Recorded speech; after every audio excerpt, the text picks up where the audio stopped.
For those of you joining us for the first time, welcome. The Cyber Justice Laboratory is a research center that explores the interplay between new technologies and the law. We are currently conducting the project Autonomy Through Cyber Justice Technologies, founded by the competition of the Social Sciences and Humanities Research Council of Canada. Our project brings together more than 50 researchers and 45 partners dedicated to the use of technologies and artificial intelligence for the prevention and resolution of conflicts.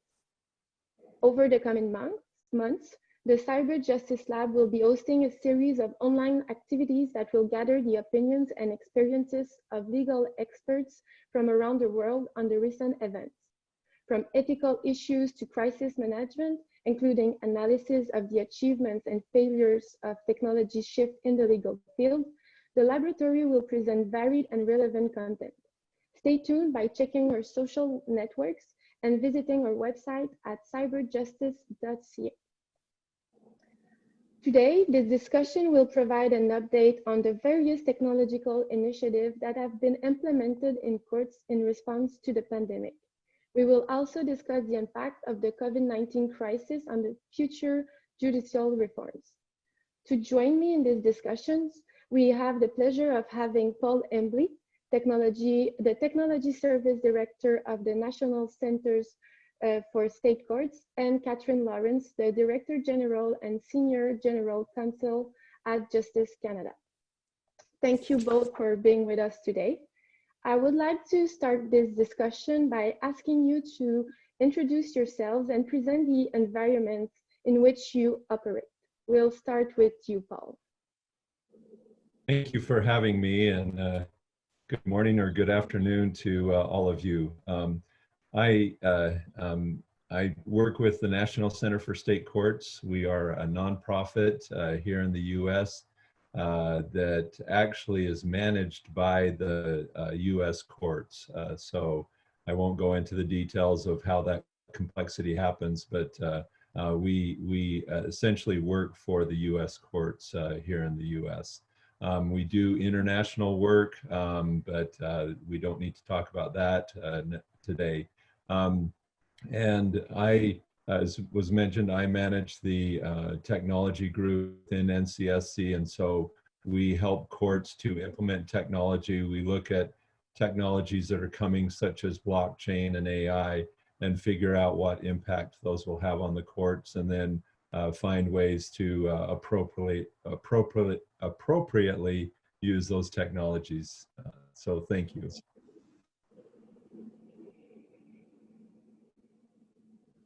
So following on Paul, my name is Catherine Lawrence, and as Ilona mentioned, I'm the Director General and Senior General Counsel of the Civil Litigation Section of the. We are very much users of the Canadian court system at all levels, judicial tribunals as well as superior territorial courts, the Federal Court, the Federal Court of Appeal, and the Supreme Court of Canada.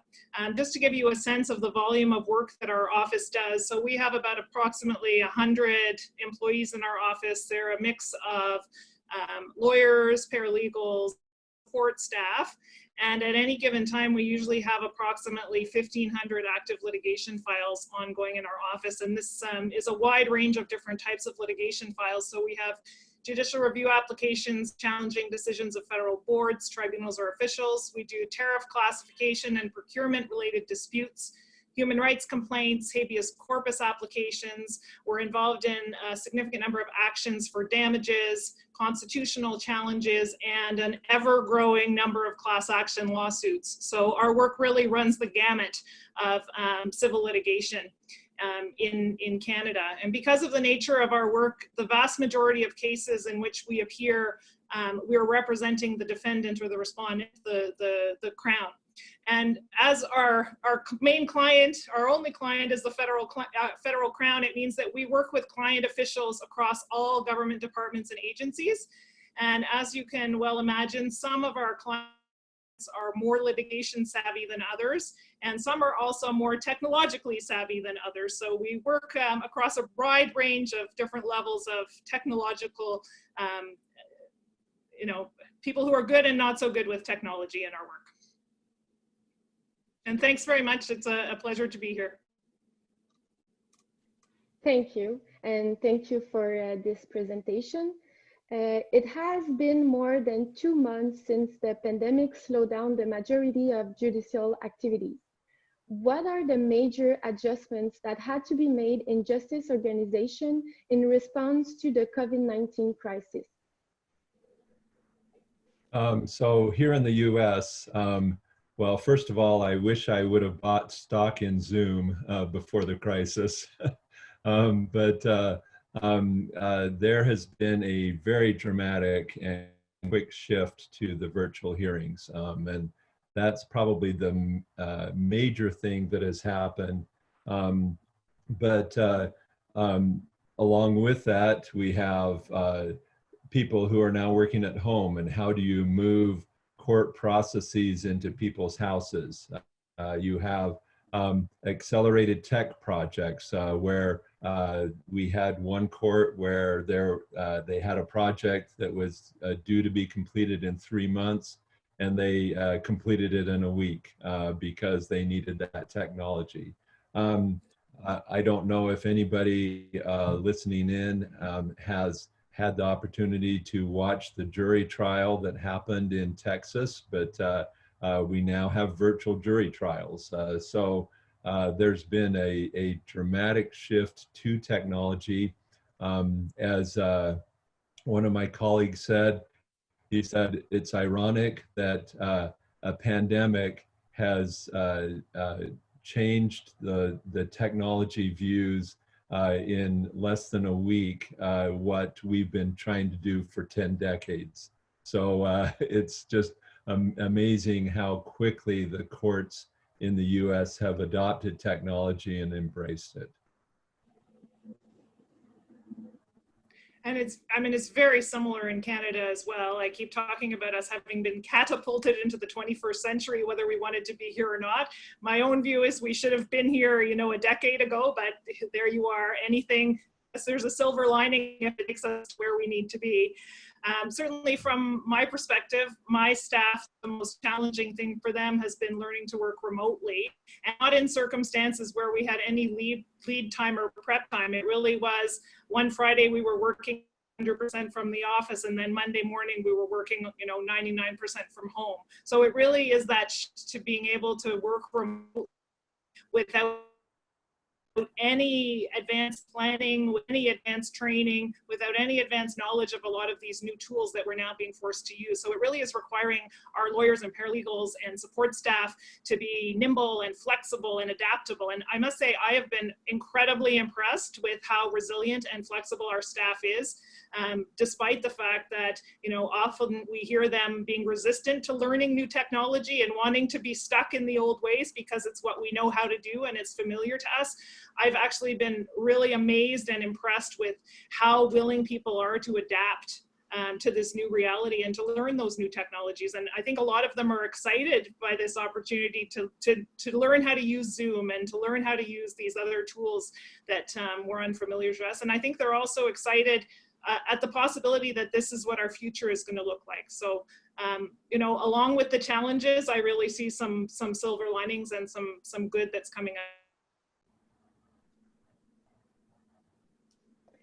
Yeah, I think it's really interesting to see that we were able to adapt really rapidly to this new way of working remotely. And you both mentioned technological initiatives. And I would like to know more by asking you, what is the role of technology in this context? And what cyber justice tools were already in place prior to the crisis? And what tools have been deployed since the beginning of the crisis?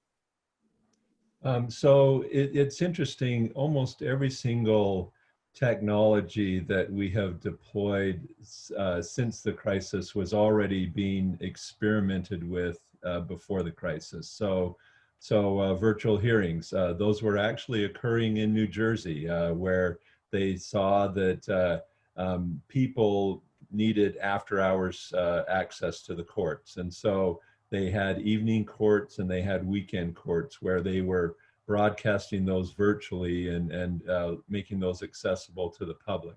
Some of the AI tools such as chatbots and redaction tools and extraction tools were being used, but they were only being used in very small pockets and more in an experimental basis. Online dispute resolution, there are a number of places who have implemented ODR, but it's once again in small pockets. And then the crisis hit, and now those tools have really taken off, and they are starting to use those dramatically.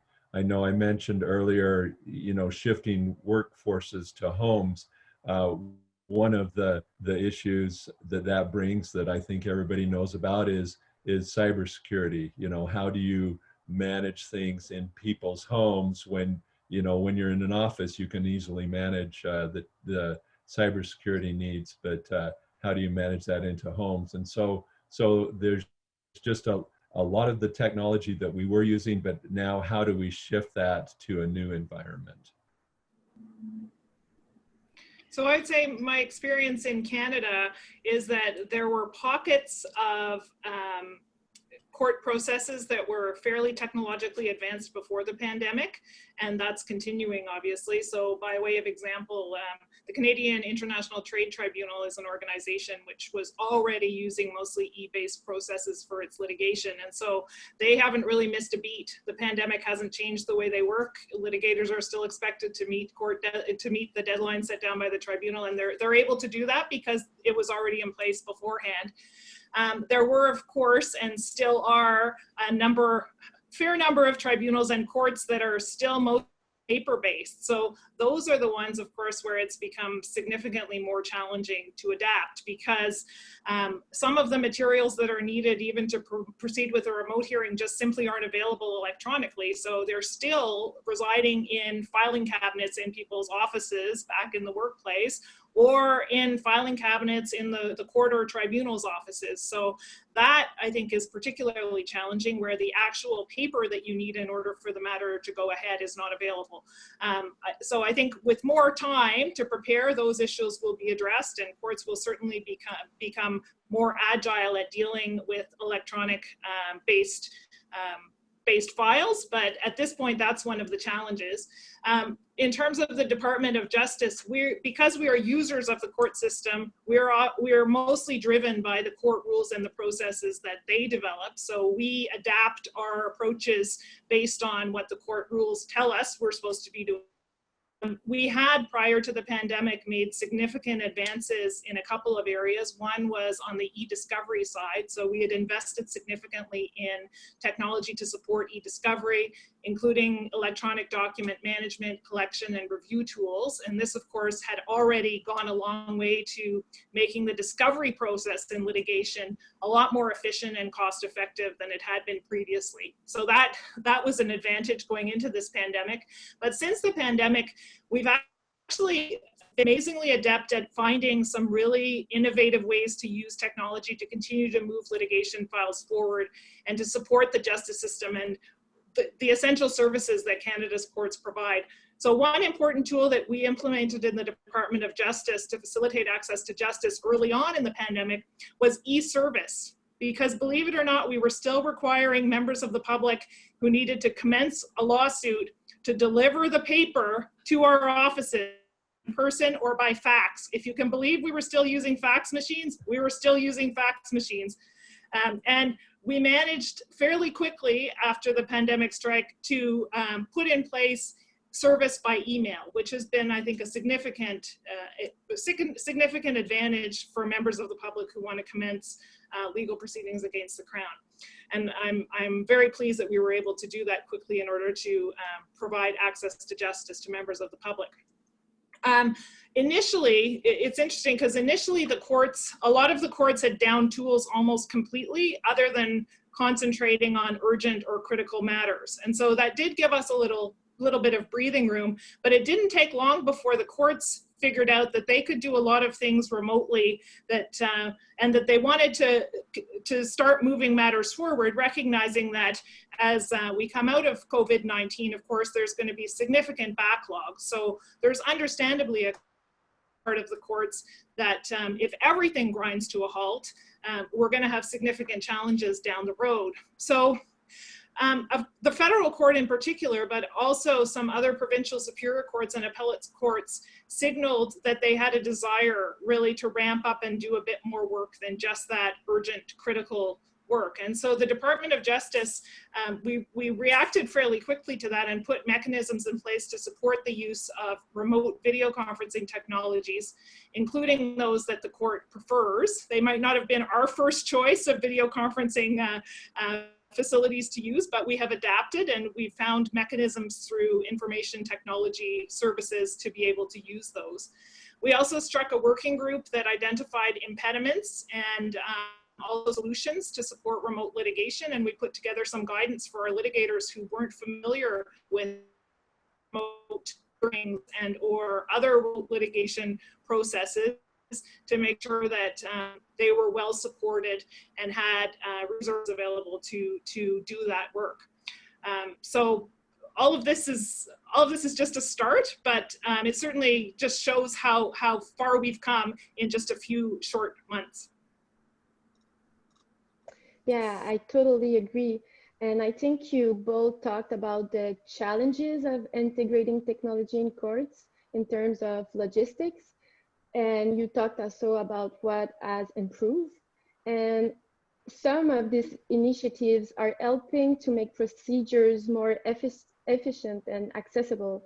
So how can those changes be a part of a long-term approach? That's a great question, and thanks for asking that. So some of the challenges that we've had revolve around things such as licenses. You know, how do you go from 100 licenses, 100 VPN licenses to 5,000 VPN licenses? And how do you acquire all these Zoom or these WebEx licenses that you need? And so that's been, you know, from a logistics standpoint, that's been a big thing. How do you get increased bandwidth? Because you know, if you're requiring everybody to come into court and now all of a sudden everybody's virtual and virtual via video, the bandwidth needs are significant. Catherine mentioned you know, the paper-based, and one of the struggles that courts are having, at least here in the U.S., is the digital evidence. You know, people at the beginning of the crisis closed all the courthouses, but then still had people walking up and handing them paper, and it's like, whoa, wait a minute, that's a transmission right there.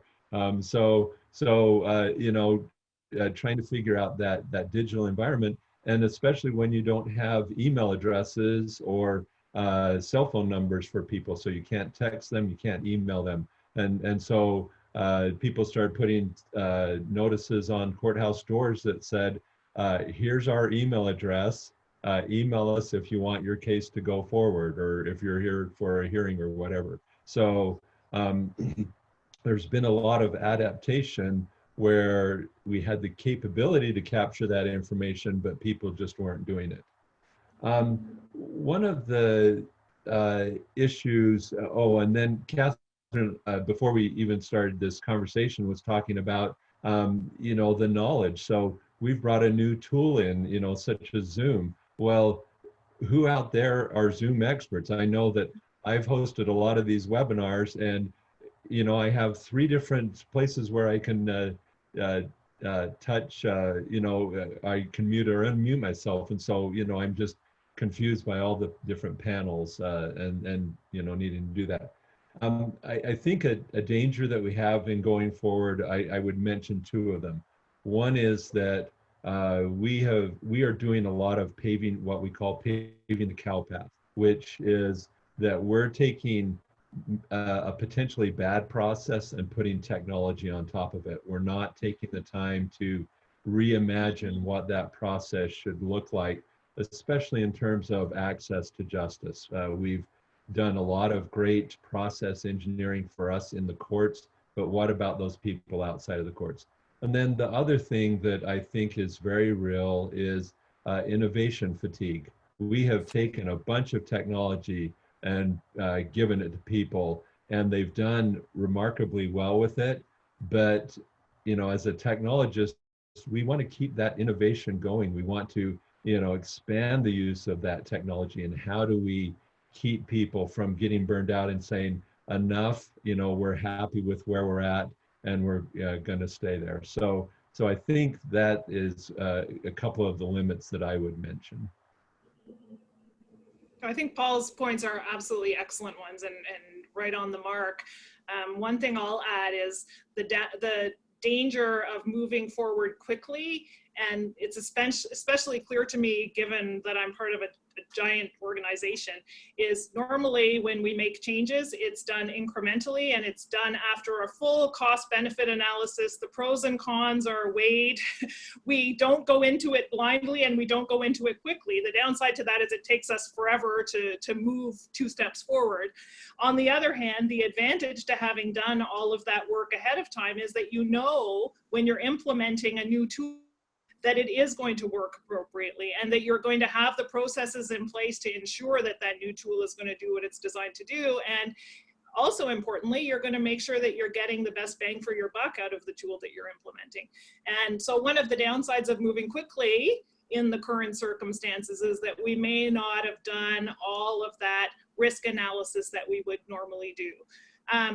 The upside to that is I think we're actually showing that we are able to move forward quickly and nimbly and respond to particular circumstances, and to actually quite effectively come up with solutions that will work, at least in the short term and hopefully in the medium and longer term. So maybe another silver lining going forward is we're learning that all of that time and energy we spend on that cost benefit analysis can be shorter and that we can actually make advantageous changes to the way we work and do so more quickly, even at a very large organization like the federal government. Thank you. Before moving on to the impact of the crisis on future judicial reforms, I would like to discuss the way out of the crisis. Catherine, you mentioned it earlier, but one of the major questions right now is how will the justice system get through the backlog of cases caused by the pandemic? I'm wondering, how can technology may be a part of the solution? So I'll go ahead and start with that, and then Catherine can jump in. But so I think that one technology that is definitely underutilized is artificial intelligence or augmented intelligence. We prefer the latter term, but there are going to be so many filings and so much backlog from the courts being limited in their capacity, that we really need to take care of the mundane and the simple questions. Where is the courthouse? We shouldn't be taking we shouldn't be taking workers' time to answer those questions. We really need to take workers and have them resolving some of the bigger issues. Online dispute resolution, I'm a big advocate for online dispute resolution. I think that can help triage a lot of the cases that are going to be hitting us. Another technology that we're using in the States, not as effectively as we can, are legal portals and solution explorers, helping people find their own answers, or at least helping them find an appropriate path. So I think that those are some of the things that we can look at. Here in the States, I'm part of a group that's, we call it the Post-Pandemic Planning Group, and we are looking at what are states doing effectively, what are jurisdictions doing effectively, how can we help them to move forward, and what will the post-pandemic world look like? What are the lessons that we're learning now, and how do we take that information and carry it forward? Catherine mentioned, doing the planning and the risk analysis and all of that. Well, how can we adapt that to a new, more dynamic judicial workforce? So from my perspective, I'm starting to see already some of the things that courts are starting to do, foreseeing that there's going to be a backlog. So one trend that I've noticed is the push to settle files. So convince the parties, as opposed to bringing the matter further forward, can the parties consider whether there's a way out of this now so that it doesn't get in a situation where it's part of this backlog down the road? So I have started to see that in a number of cases. There are more case management conferences happening, more pre-trial conference resolution hearings that are happening with a view to clearing some of those files that can be cleared out of the justice system out. The other thing that some courts in Canada are doing is where it's appropriate, opting to proceed to hear matters in writing only, which dispenses with the need altogether for oral submissions. And that can be one way that the court can achieve some efficiencies by, limiting some of the normal processes that would be associated with the litigation process. I would imagine that those kinds of things will be further adopted as we start to as well. Thank you. I think it's interesting when we have to manage the crisis on a daily basis to take a step back and maybe think about the way out of the crisis too. And these many challenges and these rapid changes that are coming with it can also be viewed as an opportunity to self-reflect on our justice system. How will the pandemic influence future judicial reforms? So here in the States, as I mentioned, we have a post-pandemic planning group that is looking at what should those reforms be. And I, as much as it pains me to say it, I know that there are courts who will go back to the way that they did business and will breathe in a sigh of relief and saying, oh, I'm glad that's behind us. But I think that there are lots of courts, and the majority of them, I hope, who have said, look, there's a new way for us to have that access that people have been asking about. Just an incredible stat that I heard the other day, but in Arizona, their landlord-tenant, when they had, before the pandemic, they would have 80% of the people would not show up to their hearing. So these are the tenants. So 80% are not showing up.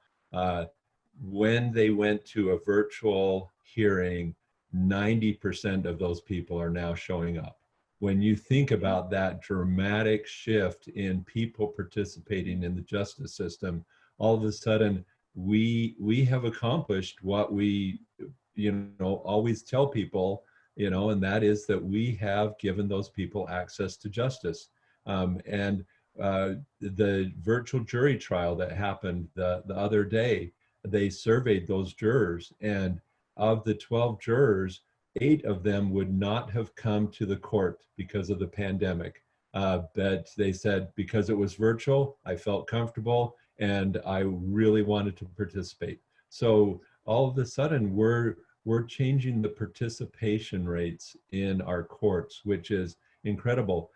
Now, there's the downside to that, and that is the digital divide. What do we do about those people who are in rural America or rural Canada who don't have cell access, who don't have internet access? Are we going to keep them from participating in juries or participating in the justice system? And that's a real problem. What about people who have limited cell phone minutes? How do you allow for that? If you're saying you have to show up to a virtual hearing, but oh, by the way, you have to sit in a waiting room for an hour. Well, we've just burned an hour of their limited minutes. So there's a lot of things that we need to think through and we need to be thoughtful of, but we absolutely need to move forward because of just so much of the dramatic shift in participation that we're seeing. Catherine? Yeah, so I certainly echo Paul's comments.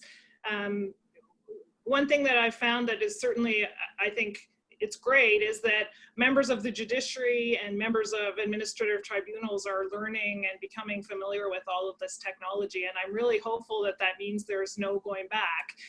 Certainly prior to the pandemic, we still had, judges who would require in-person attendances for 15-minute case management conferences, in some instances which would require travel from one city in Canada to another city in Canada, which, I'm hoping that now that some of these judges have experienced remote hearings and can see how well it works, that we'll be able going forward to not have those kinds of things need to happen. Apart from the impact on the environment, the other impacts, of course, are just on efficiency and access to justice, and the need to have people appear in person for 15 minutes just doesn't make a lot of sense anymore. So if this whole situation has managed to hold up a magnifying glass to some of those antiquated processes that we've had in our court systems in Canada, then that's got to be a good thing, provided we learn from it and moving forward, people are still willing to continue to use this technology to their advantage. Thank you. We touched the subject a little bit, but these changes also require a certain adaptation from the legal community. What guiding principles should be put forward to favor a technological shift that is adapted to the needs of litigants? So one of the things that we need to do is we need to gather data. I was on the phone with Texas the other day, and they were saying, where are all the researchers? Why aren't they beating down my doors to be able to research this and be able to say, what is effective and what is not? So I mentioned, the overwhelming public embracing of this technology and all that, but how do we start to measure what is effective and what isn't? Just a very simple example, but in the jury trial that happened on Tuesday, if they would have taken the time maybe on Friday to just work with those people and say, okay, now here's how you mute and unmute yourself, and here's all that, it would have saved them 30, 40 minutes of the trial where they spent that up front, oh, I can't hear you, Catherine, press that button, and just spending a lot of that time. So what is working, what isn't? And once again, how do we ensure that as we're moving these technologies forward, that we can measure the outcomes, because we can have very efficient processes but have really lousy outcomes. And so I don't believe that's happening. People overwhelmingly are saying that this is wonderful, but we still need to be able to have some real research done on this, instead of just the anecdotal information or the small pockets of data that we have.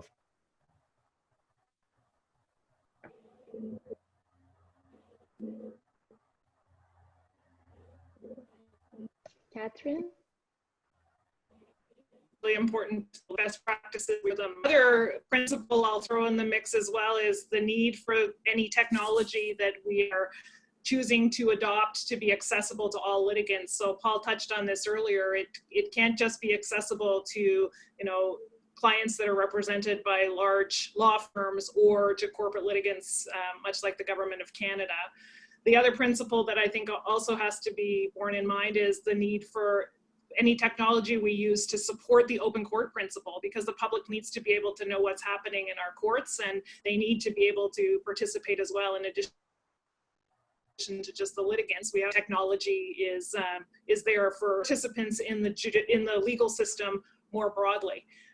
And just to touch on what Paul said earlier, I do have concerns about technology leaving, in particular, self-represented litigants behind. Canada does not yet have reliable internet service in all rural communities. We're making progress for sure, but there are still pockets that don't have equal access to internet, to high-speed internet services. And as a bare minimum, I think we're going to have to make significant investments in equal access to high-speed internet in order to ensure that everyone can participate equally in what will become a more remote-focused judicial system. It's already the last question before going to the question from the audience. And I want to talk about Catherine, you talk about investments, and I think that many other sectors were also affected by this situation. And in this context, and in the years to come, integrating technology may not be a priority, and we have to find a way to choose what is a priority for the coming years and the coming decade, and what shortcomings are likely to slow the development of new technologies in judicial systems. So we've already talked about it, but the access to justice from those who are disadvantaged either because they don't have the technology in their homes, or they don't have access to internet and so forth, that's a big disadvantage. You know, I'll say up front that lawyers' livelihoods are being affected by this. When at least here in the States, if I can drive 2 hours and bill for that 2 hours, or if I can bill for a lot of the things that lawyers used to be able to bill for now are being reduced. And, you know, that's an issue here in the States. Will lawyers say, wait a minute, we can't be doing that? How do we, once again, measure the outcomes? That's a big thing. And then I think the larger theme here, at least for me, is how do we reimagine our justice system without leaving anybody behind? We've talked a lot here in the States about a triage model, similar to when you go into visit a doctor. You don't start with the doctor. You start with you know, the lowest level person who can help you out. We call it practicing at the top of your license. But how do we ensure that people with lower level issues get the appropriate access that they need, but not take up the most expensive resources in our justice system? I think it's all possible to do that. I think that one of the things we've seen through our ODR work is that when you introduce ODR, you actually make the in-person processes better for those who can't or won't use ODR because you just have all kinds of efficiencies. So I think there's a lot of opportunities here. We just need to be thoughtful and imaginative. Catherine? So I mentioned earlier how impressed I was with the level of flexibility that I've seen amongst my colleagues to being willing to accept this new way of working. But I do think that one of the main challenges going forward is still going to be that change that we all feel to a certain degree, but is really prevalent in the legal profession because we've worked a certain way for hundreds of years, and it's really difficult to bring us around to working in a new way.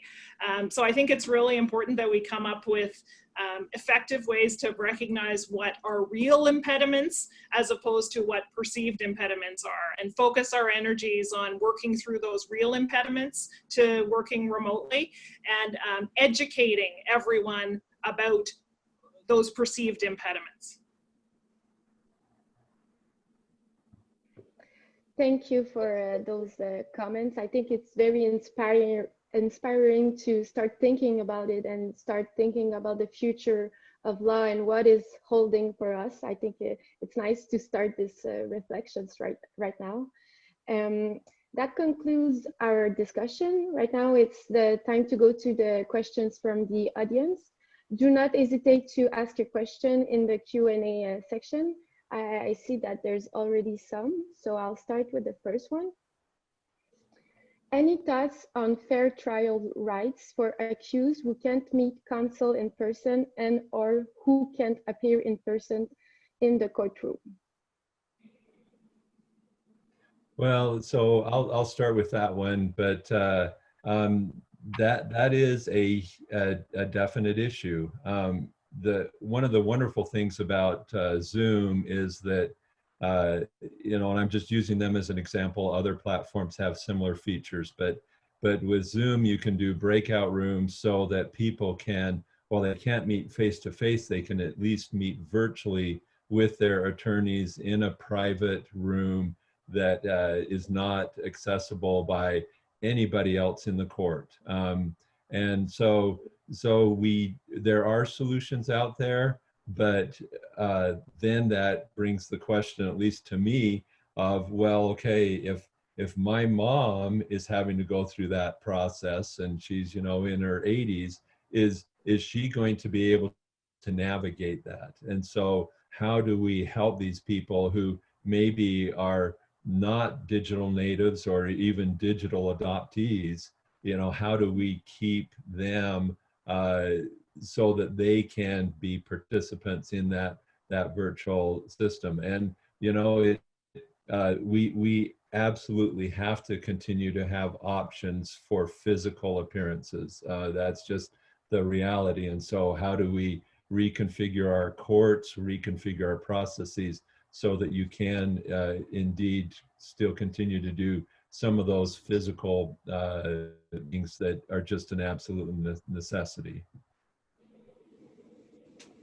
I'll just add, I mean, that question is excellent because in many ways, we missed one of those really important principles that has to underlie our moving forward with technology. And one of those principles has to be trial fairness, that we also, in addition to, you know, access to justice and open court principles, we have to ensure that the processes in our tribunals and courts remains as fair as possible for all participants.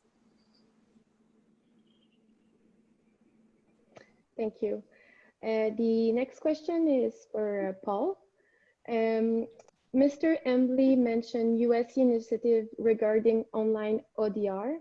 Can you tell us more about those initiatives? Also, has the use of online ODR evolved during the pandemic?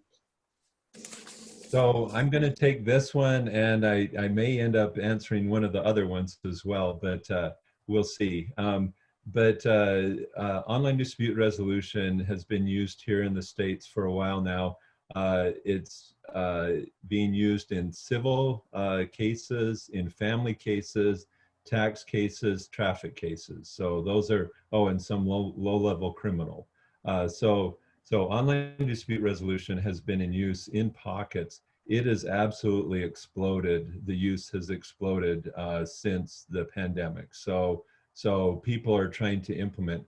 One of the dangers, and I mentioned it earlier, is are we just taking a technology and putting it on top of a process that we haven't reimagined? When we did our research on ODR, we found that those in the private sector who were using it, like eBay and Amazon and others, Oracle, that their ODR process was somewhere in the 7 to 12 steps, you know, to get through the process. If you take and you look at least here in the States, look at a civil process, you're usually looking at somewhere around 50 steps to get through that process. Well, let me tell you, when people are going through a process, they give up at about step 15 or 20. So we've made it, you know, extremely complex for people. The successful ODR implementations have been able to take that 50 steps and reduce it at least in half, if not more, and start to approach what the private sector has been doing. So that's, you know, the good news is people are embracing ODR. The concern is just, are you taking ODR and putting it on top of a process that was really designed for clerks, for judges, and for lawyers, and trying to roll it out to the public and say, here, you know, give this a try. I will say that we had one state who did that, and they, over a 3-month period, they had 9 cases, you know, out of the, 1,200 that they could have had. And it was just because they hadn't reimagined that process and spent the time. So you know, I don't know if that answered the question. I hope that it did.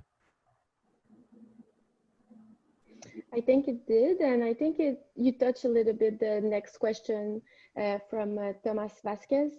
You mentioned that we should be aware of adding technology on top of inefficient procedure, which will possibly increase the system inefficiencies. What types of inefficiencies are you thinking of? Do you want to add some information? Well, so a simple one would be notice. So if here in the U.S., if you you know, if you take me to court, then there's these notice periods that are built in, and they're usually 14 days. Well, if I'm online, I don't need 14 days to respond to, you know, a message that was sent last night.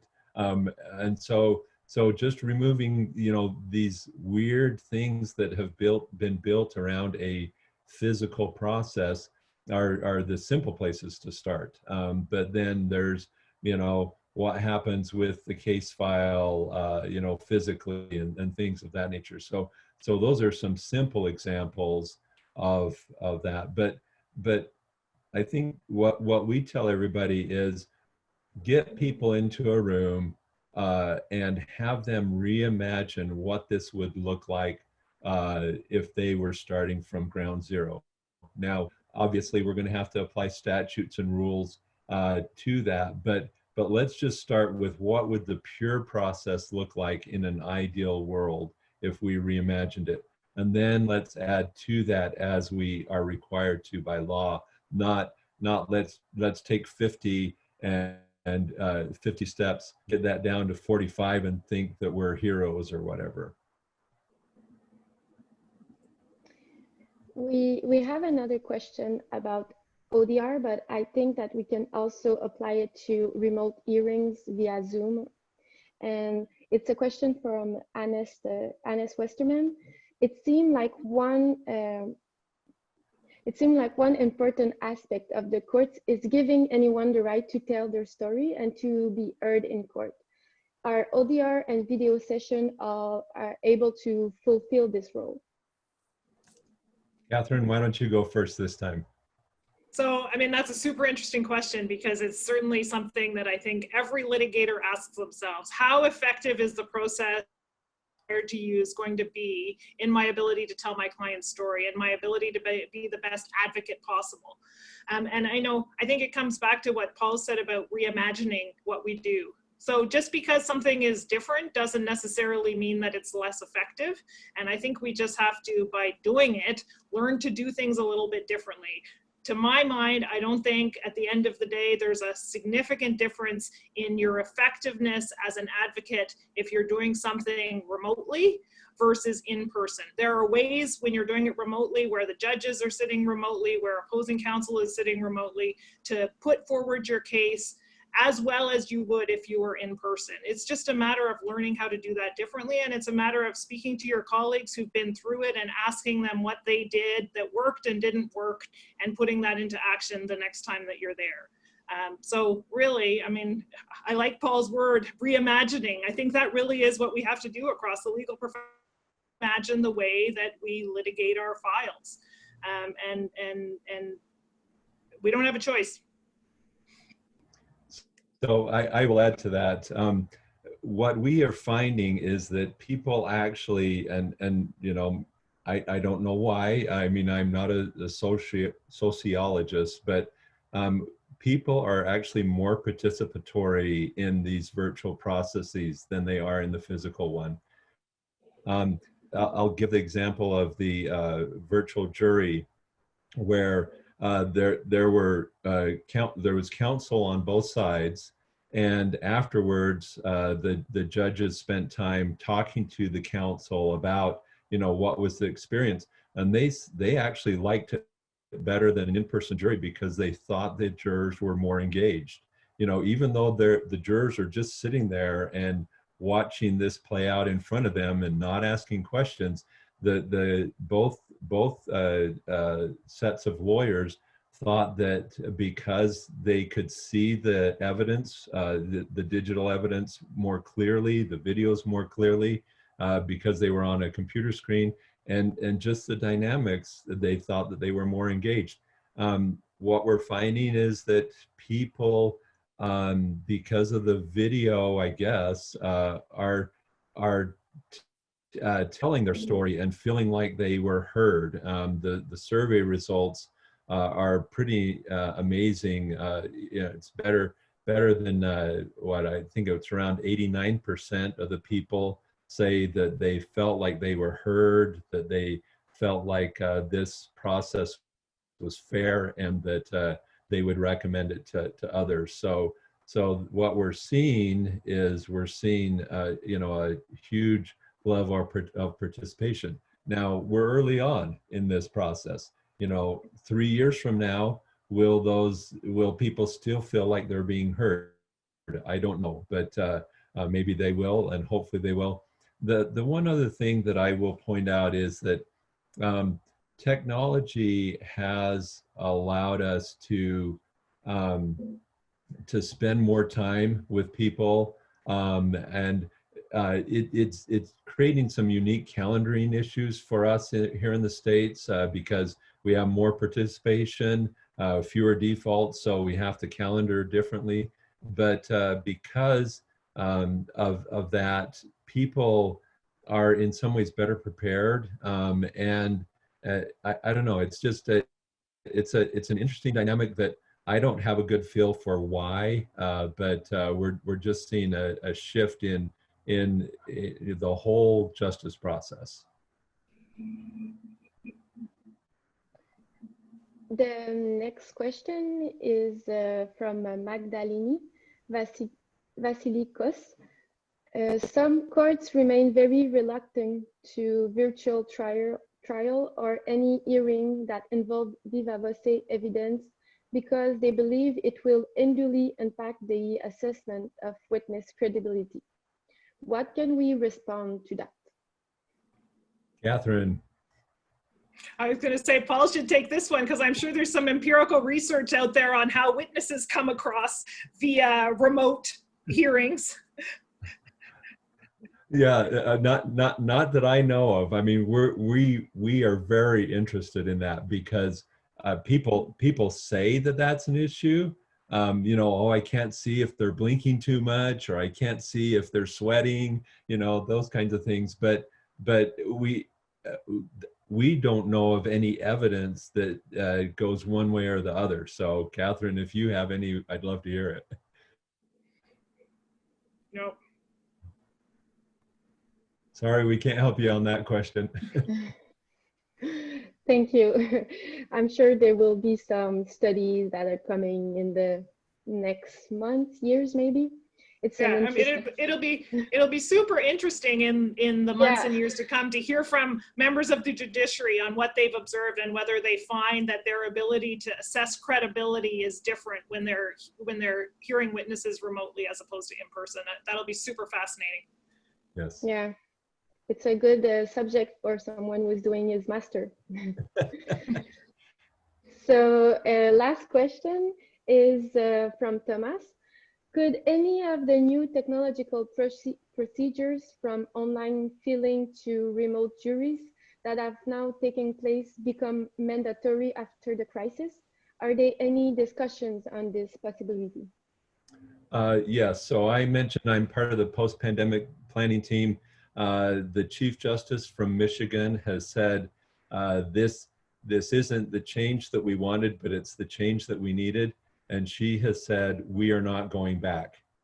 We are going to embrace these technologies and we are going to utilize them going forward. Now, that doesn't mean that they're giving up the in-person, but it absolutely does mean that they are going to make some of these mandatory. On the online dispute resolution, if you look at Utah's system, it is the process. It's not a secondary process. It's not a diversionary process.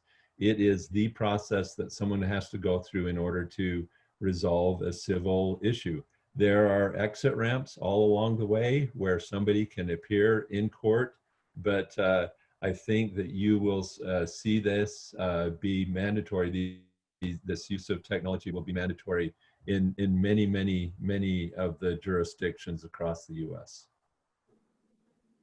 And I suspect it'll be the same in Canada, whereas we get used to these different forms of technology and we see efficiencies in the court processes, then they'll become part of our court rules and procedure going forward, inevitably. Well, thank you. That concludes our question period.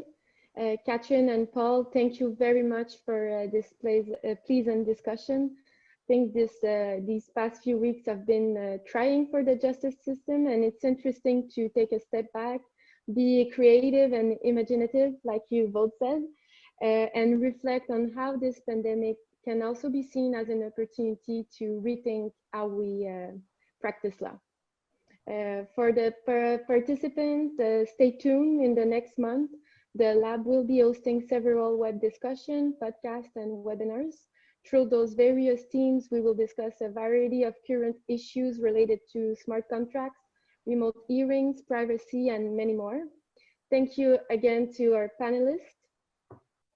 And thank you to the audience for being with us today.